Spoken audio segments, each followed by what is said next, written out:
ಖುಷಿ ಆಗ್ತಿದೆ ತುಂಬಾ. ಹಾ ನಮ್ಮ ಅಪ್ಪ ಅಮ್ಮ ಅವರಿಗೆ ಪ್ರೌಡ್ ಫೀಲ್ ಮಾಡ್ಕೊತಿದ್ದಾರೆ. ಹ್ಮ್ ನಮ್ಮ ಟೀಚರ್ಸ್ ಕೂಡ. ನಮ್ಮ ಸ್ಕೂಲ್ಗೆ ಒಂದು ಹೆಮ್ಮೆ ಆಗಿದೆ ನಾವು ಇಷ್ಟು ಮಾರ್ಕ್ಸ್ ತೆಗ್ದಿರೋದು.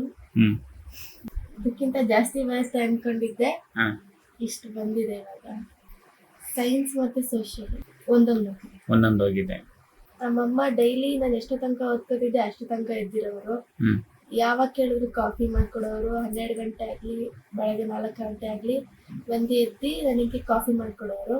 ಅಪ್ಪ ಸಂಜೆ ಬಂದು ಹೆಂಗ್ ಓದ್ಕೊಳ್ಳೋದು ಅದಕ್ಕೆಲ್ಲ ಟಿಪ್ಸ್ ಕೊಡೋರು, ಮೋಟಿವೇಟ್ ಮಾಡೋರು ಡೈಲಿ. ನಮ್ಮ ಪಪ್ಪ ಅಂಬೇಡ್ಕರ್ ಅಭಿಮಾನಿ. ಅವ್ರು ನಂಗೆ ಡೈಲಿ ಹೇಳ್ತಿದ್ರು ಅಂಬೇಡ್ಕರ್ ಅವ್ರು ಎಷ್ಟು ಡಿಗ್ರಿ ಪಡ್ತಿದ್ದಾರೆ. ಅವರು ಬರೀ ಓದೋಕ್ಕೆ ಒತ್ತು ನೀಡ್ತಿದ್ರು. ಅವ್ರು ಡೈಲಿ ಬರೀ 4 hours ಮಲ್ಗ್ತಿದ್ರು. ಅವರು ನನಗೆ ಪ್ರೇರಣೆ. ಗುಡ್. ಮುಂದೆ ಏನ್ ನಿನ್ ಕನಸು ಏನಿದೆ? ಏನ್ ಆಗ್ಬೇಕು ಅಂತ ಇದೀಯಾ? ನೆಕ್ಸ್ಟ್ ಸಾಫ್ಟ್ವೇರ್ ಇಂಜಿನಿಯರ್ ಆಗಬೇಕು ಅಂತ. ಹೌದಾ? ನಾನು ಡೈಲಿ ಓದ್ತಿದ್ದೆ, ಅವತ್ತೇ ಕಲಿತಿದ್ದೆ. ಡೈಲಿ ಸ್ಕೂಲಿಂದ ಬಂದ್ಮೇಲೆ ಒಂದು 3 hours ಓದ್ತಿದ್ದೆ. ಮತ್ತೆ ಲಾಸ್ಟ್ 6 months ನಮ್ಮ ಸ್ಕೂಲಲ್ಲೇ ಓದಿಸಿ ಎಕ್ಸಾಮ್ ಬರ್ಸೋರು. 10 hours ಸೆಷನ್ ಇರ್ತಿತ್ತು. 7 hours ಸ್ಕೂಲಲ್ಲೇ ಓದಿಸೋರು, 3 hours ಎಕ್ಸಾಮ್ಸ್ ಬರ್ಸೋರು. ಬೆಳಗ್ಗೆ 1.5 hour, ಸಂಜೆ 1.5 hour. ಆಮೇಲೆ ಮನೆಗೆ ಬಂದು ಮತ್ತೆ 5 hours ಓದ್ತಿದ್ವಿ. ಟೀಚರ್ಸ್ ಡೈಲಿ ನಮ್ಗೆ ಏನೇ ಡೌಟ್ ಇದ್ರು ಅಲ್ಲಲ್ಲೇ ಕ್ಲಿಯರ್ ಮಾಡೋರು. ಒತ್ತಿ ಹೇಳ್ಕೊಡೋರು ಎಲ್ಲದನ್ನೂ 5 hours ಅಲ್ಲಿ. ಮತ್ತೆ ನಮಗೆ ಯಾವುದು ಕ್ಲಾರಿಟಿ ಇಲ್ದಲೆ ಮಾಡ್ತಾನೆ ಇರಲಿಲ್ಲ. ಫುಲ್ ಅವತ್ತೇ ಕಲ್ತ್ಕೊಬಿಡ್ಬೇಕು. ಮತ್ತೆ ಸಂಜೆನೂ ಕೇಳೋರು ಕ್ವೆಶನ್ಸ್, ಬೆಳಗ್ಗೆ ಮಾಡಿದ ಸೆಷನ್ಸ್ ಇಂದೆಲ್ಲ. ಅದು ಹೆಲ್ಪ್ ಆಯ್ತು. ಅವತ್ತೇ ಓದ್ಕೊಳ್ಳಿ, ಟೆಕ್ಸ್ಟ್ ಬುಕ್ ನ ಚೆನ್ನಾಗಿ ಓದಿ. ಅದನ್ನ ಬಿಟ್ಟು ಇನ್ನೇನು ಬರೋದೇ ಇಲ್ಲ. ಟೆಕ್ಸ್ಟ್ ಬುಕ್ ನ ತುಂಬಾ ಚೆನ್ನಾಗಿ ಓದ್ಬೇಕು. ನನಗೆ ತುಂಬಾ ರಿಸಲ್ಟ್ ಅಂತ ವಿಚಾರ ನಮ್ಮ ಮಗಳು ತುಂಬಾ ಖುಷಿ ಮತ್ತೆ ನಮ್ಗೆ ಹೆಮ್ಮೆ ಅನಿಸ್ತಾ ಇದೆ. ಇಲ್ಲ ನಾನು ಸಹ ಕಲಿಕೆಯಿಂದ ಬಡ ಕುಟುಂಬದಿಂದ ಬಂದು ವಕೀಲ ವೃತ್ತಿಯನ್ನು ಪ್ರಾರಂಭ ಮಾಡಿ ನನ್ನ ಮಕ್ಕಳನ್ನು ಸಹ ನನಗಿಂತ ಉನ್ನತ ಮಟ್ಟದಲ್ಲಿ ಓದಿಸ್ಬೇಕಂತ ನನ್ನ ಒಂದು ಗುರಿ ಇತ್ತು.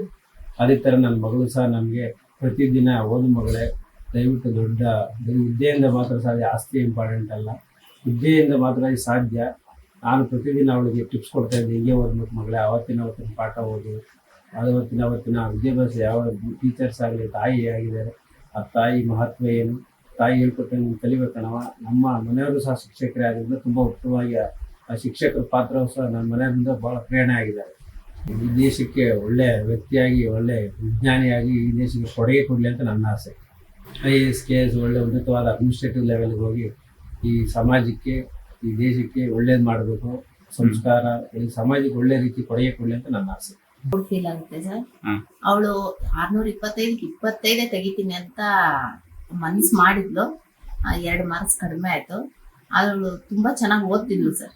ನಾನೇ ಊಟ ಮಾಡುವ ತಿಂಡಿ ಮಾಡ್ಬಾ ಅಂತ ಅಂದ್ರೂ ಕೂಡ ಬರ್ತಿರ್ಲಿಲ್ಲ. ಅವಳ ಕೆಲಸ ಫಸ್ಟ್ ಮುಗಿಬೇಕು.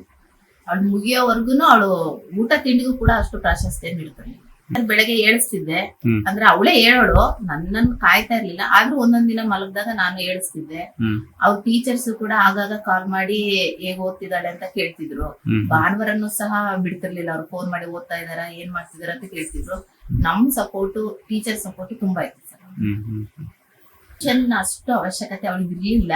ನಾನೇ ಕೇಳ್ತಿದ್ದೆ, ಇಲ್ಲ ನಾನೇ ಓದ್ಕೊಳ್ತೀನಿ ಅಂತ ಹೇಳ್ತಿದ್ದು. ಮತ್ತೆ ಶಾಲೆಯಲ್ಲೂ ಕೂಡ 7 ಗಂಟೆವರೆಗೂ ಮಾಡ್ತಿದ್ರು ಸರ್. ಹಂಗಾಗಿ ಬೇರೆ ಟ್ಯೂಷನ್ ಅವಶ್ಯಕತೆನೇ ಇರ್ಲಿಲ್ಲ. ಬೆಳಗ್ಗೆ 8-9 ಗಂಟೆಯಿಂದ ಸಂಜೆ 7 ಗಂಟೆವರೆಗೂ ಶಾಲೆಯಲ್ಲೇ ಬ್ಯುಸಿ ಆಗಿರ್ತಿದ್ಲು. ಅದ್ ಬಿಟ್ರೆ ಮನೆಗ್ ಬಂದು ಒಂದು ಅರ್ಧ ಗಂಟೆ ರೆಸ್ಟ್ ಮಾಡ್ತಿದ್ಲು.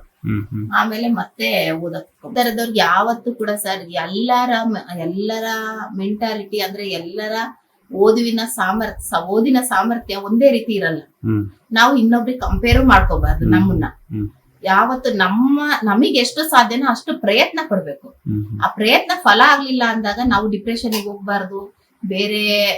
ಬೇರೆ ರೀತಿಯ ಎರಡನೇ ಯೋಚನೆನೇ ಮಾಡಬಾರ್ದು. ಇವತ್ತಾಗ್ಲಿಲ್ವಾ ಆ ಸಾಧನೆ, ಸೋಲೆ ಗೆಲುವಿನ ಸೋಪಾನ. ಇವತ್ ಸೋತಿದೀವಿ ಅಂದ್ರೆ ನಾಳೆ ಗೆದ್ದೇ ಗೆಲ್ತೀವಿ. ಆತರ ಯೋಚನೆ ಮಾಡ್ಬೇಕು ಹೊರತು ನಾವು ಅಯ್ಯೋ ಇದೇ ಕೊನೆ, ಅವ್ರೇನೋ ಅಂತಾರೆ, ಇವ್ರೇನೋ ಅಂತಾರೆ, ರಿಲೇಟಿವ್ಸ್ ಏನೋ ಅಂತಾರೆ, ಫ್ರೆಂಡ್ಸ್ ಏನೋ ಅಂತಾರೆ ಅಂತ ಯಾವತ್ತೂ ಕೂಡ ನಮ್ಮನ್ನ ನಾವು ಬೇರೆಯವ್ರಿಗೆ ಹೋಲಿಕೆ ಮಾಡ್ಕೋಬಾರ್ದು. ನಮ್ಮ ತನದಿಂದ ನಾವು ಜೀವನ ಮಾಡ್ಬೇಕು. ಬೇರೆಯವ್ರಿಗೆ ಅಂದ್ರೆ ಸರ್ ಹಾರ್ಡ್ ವರ್ಕ್ ಮಾಡ್ಬೇಕು. ತಂದೆ ತಾಯಿ ಹೇಳಿದ್ದನ್ನ ಕೇಳ್ಬೇಕು, ಶಿಕ್ಷಕರು ಹೇಳಿದ್ದನ್ನ ಕೇಳ್ಬೇಕು ಮೊದ್ಲು. ಅವರು ಶಿಕ್ಷಕರು ಹೇಳಿದಂಗೆ ತಂದೆ ತಾಯಿಗಳು ಹೇಳಿದಂಗೆ ಮಕ್ಳು ಕೇಳಿದ್ರೆ ಅವ್ರು ಯಾವತ್ತಿದ್ರು ಸಾಧನೆ ಮಾಡೇ ಮಾಡ್ತಾರೆ ಸರ್. ತುಂಬಾ ಬಿಹೇವ್ ಸರ್. ನಾವು ಮಹಾನಾಯಕ ಅನ್ನೋ ಸೀರಿಯಲ್ ನ ನಾವು ಕಂಟಿನ್ಯೂಸ್ ನೋಡ್ತಾ ಇದ್ವಿ, ಅವಾಗ ಡೈಲಿ ಬರ್ತಾ ಇತ್ತು.